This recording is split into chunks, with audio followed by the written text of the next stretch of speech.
Oh, guys, nood na kayo guys. Oh, pinag-iwalay ko na yung mga 1 euro. Ito po. Yan. Ito yung 2. Yan, yung 2 euro. Pinag-iwalay na po natin. Ito yung 5 euro. 5 cent na euro. 1 euro. Yan. Halo-halo po sila. Hindi ko pa sila na iwalay.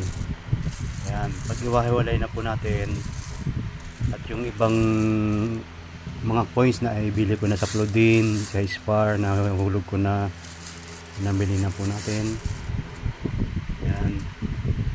Kailangan natin ng mga ipon. Makaipon tayo, makaipon. Yan. Huwag tayo bili ng bili. Yan. Ito yung blessing sa atin. Yan guys, ha? Yan yung mga blessing sa atin. Na ipon ko yan. Dito ko lang siya nilalagay. Yan, puno yan mamaya. Yan.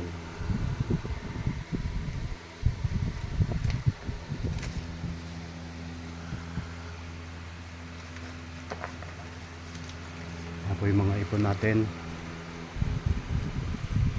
Yan. Yan ang ipon natin. Tinatabi po natin yung mga barya natin. Kailangan po tayo mag-ipon at magsabi.